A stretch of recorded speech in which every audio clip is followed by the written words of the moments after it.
Alrighty, as I finish off whatever that was, but it was delicious from the local night market, Taipei Bike Show or Taipei Cycle, day one. I'm over here because we can finally travel again. It is a B2B show for the first 3 days, the last day on the Saturday being a consumer show. So very much like Eurobike, but also a lot more B2B and a lot more, what would you call, down to the nuts and bolts manufacturing over here out of Asia, and there is a lot to see. Not as big as Eurobike, probably the same amount of exhibitors though, but they crammed them in very, very tightly. So the video that I took today was just wandering around, capturing the weird, the wild, the wonderful, and a few of the new releases, notables being the new SRAM Eagle, being released today.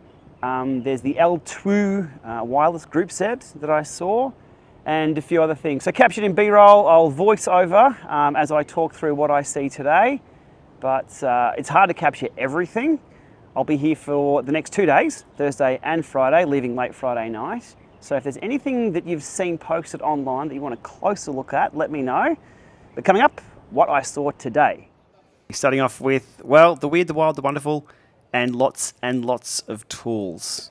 Bit of a theme of this show. And here you can see there's the tubeless repair kits, CO2 toolkits, tyre levers, etc. So no lack of these to be seen at the show. And if you've ever tried to choose between 2 or 3 pumps online, how about choosing between 50 or so different pumps? So there's no lack of options here either, with an absolute full swag or full suite of pumps and tools to choose from. AirSmith had some pretty interesting, what I call bare bones tools. So again, all the CO2 inflators, tubeless repair kits, etc. for out on the road, but also these little, what I would call skeleton multi-tools. Not much to them, not super light, but very, very convenient. Be handy to have one of these in the front of the gravel bike in the front pack. They'd pack down quite neatly. They also had this little triangle tool, which I guess if you're in jail, you could sneak that one in, shank someone like that, or maybe just work on your bike. Not the brand you want to be taking on the plane. Did you pack the bomb? Not something you'd want to say to a friend if you're both traveling with that brand. Again, over to the weird, wild and wonderful. Some cardboard wheels here. Apparently these are quite light. Wandering around. As I said, weird, wild and wonderful. Some wooden bike frames. These bikes didn't go too far. These ones did, and this really caught my eye from Richmond. And before I mention it, have a close look. Nice little road bike. It's an e-bike. What caught my attention though was typically e-bikes are massive down here with the motor, the battery, etc. But these were almost indistinguishable. There's the stats there. 250 watt hour, so I guess a solid motor there. On to the weird and wonderful popcorn. A lot of these stands do have a lot of food, so there's definitely no going hungry at this show. Okay, over to Explova by Acer and their Noza range. This is the Explova Noza V, or Explova V. I've had the S in the Llama Lab. That's been tested many years ago. So I jumped on the Noza V, had a bit of a spin. Very difficult to give any feedback on how a trainer works at a trade show, given that the seat height really wasn't that optimal. Now credit here to Joe from China Cycling, who was holding the camera for me. Met up with Joe before we even got into the show. Always good to see a friendly face. And anyway, he did a little bit of filming here for me as I'm riding Ruvio, I believe it was. But overall, the pedals turned, couldn't spin the thing out, couldn't slip that flywheel. And here's Joe himself on the, I'm not quite sure what they call this, some sort of energy of return charge desk. Here we go, eConnect. So you can sit there and spin yourself away, work yourself up a disgusting sweat whilst you're doing business.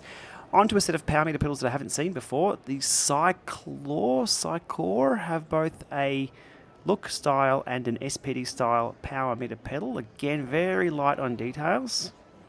of what those actually are. More multi-tools. Again, these caught my eye because they were so small. And mini ratchet kits. Not quite sure we need a ratchet out on the road. However, I am a sucker for multi-tools and mini tools. And there's a little torque wrench there, similar to what we see from Feedback Sports. Again, weird, wild, wonderful. There's a wheel running on at the rear wheel. Looks like a rollerblade wheel, lighting that up. Now, because Joe was there, we had to have a look at the wind space wheels. And some of their 2023 models, I believe. And a close look at something new from Windspace, a very lightweight style wheel with the carbon spokes and their very interesting design. Hopefully we see some more in-depth reviews of those coming soon. If you've ever needed to carry chickens or cats or small children, the woman there was walking around telling me not to take photos. Luckily I was taking a video. Today, and for some reason, I'm not quite sure why I didn't get a video of this, but the Guardia R300L rear radar has been officially launched. Now we did see this unofficially, not quite launched, at Eurobike, almost 12 months ago now. This has hit the market. I've had one in testing for a few weeks. As I put out on Instagram, they keep moving the goalposts with the firmware, so more on that soon. Right now, with their TPU tubes showing us here on the scales, I love a good example, a real-world example. There's 3 tubes weighing less than 1 tube when it comes to the TPU tubes from Ride Now. I actually do have a few of those at home to install, so coming up soon. People were wondering if the new Ultegra snaps like the old one. Well, not quite snapped here. I've actually just cut it off. Now, I'm not quite sure who set the front derailleur height on this, but they definitely didn't follow that sticker there. Weird, wild, wonderful. This is a clothing range here. The lady wanted to show me how to cut up the nylon stuff, but I was just interested in the dolls, to be honest. Some very, very fat tyres. The fattest fat tyres I've ever seen, 5 inches wide and studded. Also on show here, some pool noodles for the kids to play with. Or maybe you want to line your tyres with some tyre liners. So these are becoming a thing for the fatter style riding, or the more aggressive style riding, I guess you'd call it. Over to L-Twoo, the hydraulic wireless group set here on display. Not really showcased. It was just sort of tucked away in the corner there. And there's been a few early reviews of this out. Ergonomics didn't feel too bad. If I get my thumb in the right spot and not there on the camera lens, you'll see me get my hands down on the hood and click away, and it doesn't actually change. So give it a few seconds and it kicks into action. Come on, wake up. There we go. Now it's woken up. Funnily enough, when I went back to them later on, did the same thing. So look, I appreciate competition in the market and what that provides for the big players, but not quite sure this is there yet. And I think that's the feedback we're seeing in the comments of other reviews. But look, good to see. They tell me that no Ant Plus integration just yet. Something they're working on, so you can hook up the system to your head units and things. I think that's very important for battery life alone. You don't want to go out riding and have to look at LEDs to know where your battery is for your group set. But I believe that's coming soon. But the feel of them weren't too bad. No hidden buttons either. So just the 2 buttons each side. Indoor cycling. Look, let's be honest.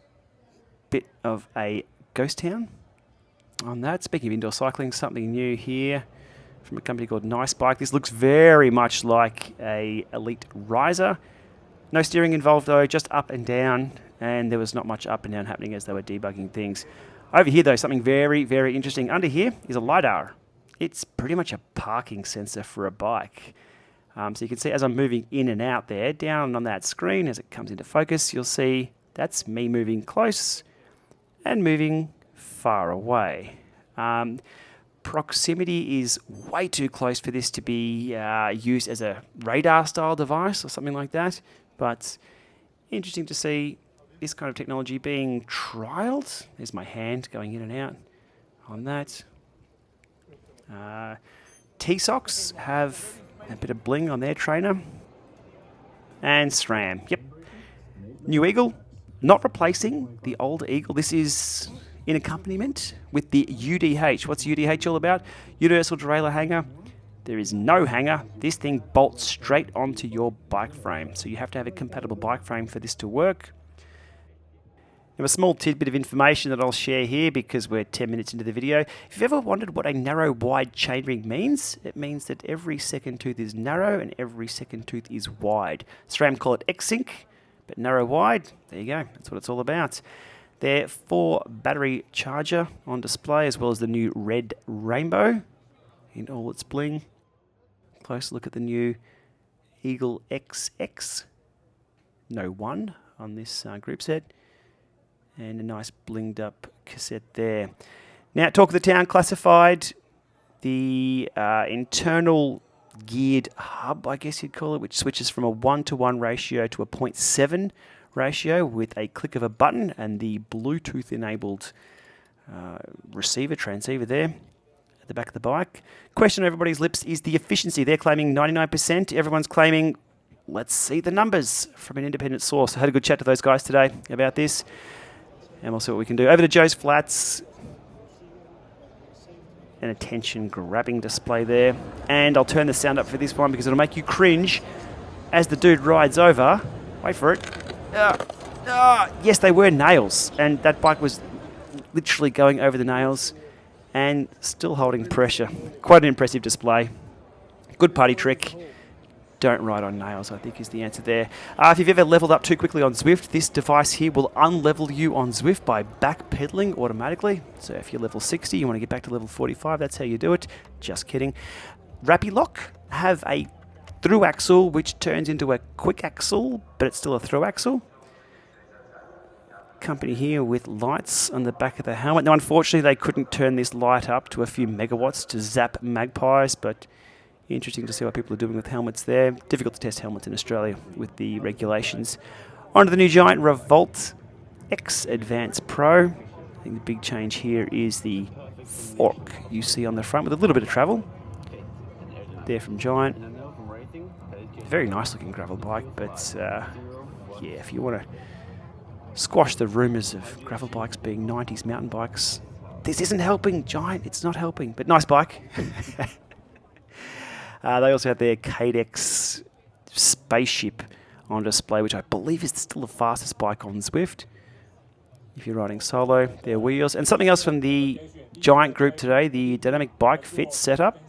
And this is really, really interesting. Worth a deep dive in itself. They allow real-time monitoring of riders, bike fits. And you can see here the dude being dotted up for the cameras that are there on the side. Little app for this that was kicking in. So a few friendly faces that I've known, they're working on this one in the background and presenting today from the Giant group. But again, giving, I guess, consumers and customers a more complete solution to not just buying a bike, but buying the right bike and getting it set up, which is pretty cool.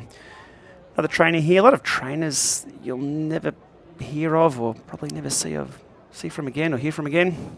The good old Darfon, pretty thin on details. I believe it was plus or minus 2%, but not much more from that. Now, Manura, once, I don't know what you once were, but yeah, this is looking very, very sad. Not even a bike on this here, kind of a smartish dumb roller here. Apparently this is the guy they were asking to ride the trainer and he refused to. Don't adjust your televisions. That is not Trek. That is iTech. Maybe it was Trek with the autocorrect screwing up. Outdoor space, not really that big for this show. Very, very small. Eurobike, you get bowled over as soon as you step outdoors. On to the unfortunately named Pedotech, who have a power meter pedal solution. Now, I have seen these a few years ago here in Taipei.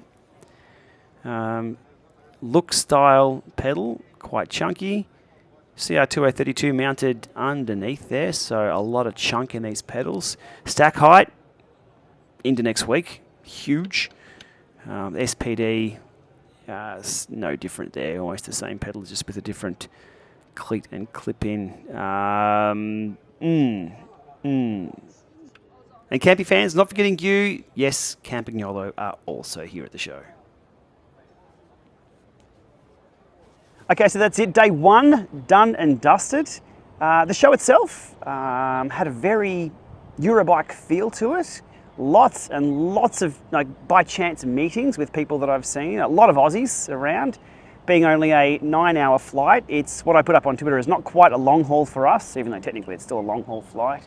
Lots of Aussies, lots of industry here, a lot of companies that are here but not officially here. They're having meetings in back rooms and things like that and showcasing. So it's all good. It's all good. Today was fantastic. It's been good getting back to these shows post-COVID to see what's new and to have some face-to-face time. And yeah, I look forward to the next 2 days. Let's see what comes. As I said earlier on, if you see anything or if you've seen anything posted elsewhere that you want a closer look at, let me know in the comments below.